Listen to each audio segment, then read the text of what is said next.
Online Manipuri numidangi pau yengbiriba pumnamang puthoi laisramna khurumjari ahanbada maruoiba pau. Koukruk Khulgi nongthaki sarukta drone ani paisallakre drone sing asina khunja singi laifam photograph laukrabra haiba jingnari.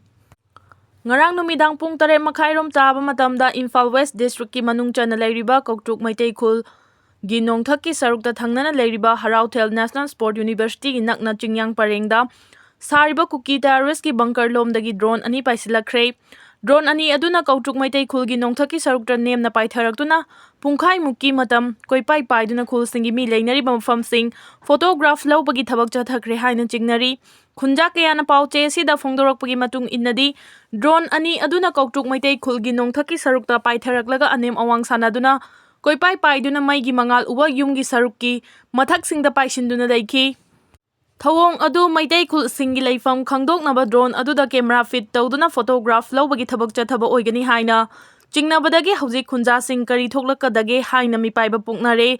Drone ani adu chawrakna pungkhai amarom koipai paiduna leiramlaba matungda amuk hanna Bethel Kuki Khulromda paisinkhre hairi.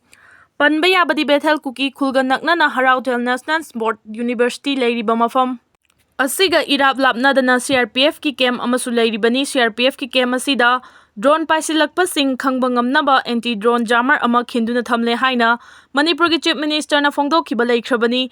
Khunja kayana phongdorakpagi matung innadi CRPF camp mayada khilli hariba anti drone jammer asi mapung fana mathau tawribra amadi tawdabra haiba asi asengba khangba ngamdri. Ngarang drone paisallakpa matam aduda anti drone jammer adu function tawdana leiringai matam oigani haiba sisu khunja kayana pauche asida phongdorakhi. India Myanmar border fencing khabagi thabak paikhalakliba sikhak yabangamloi Anthony.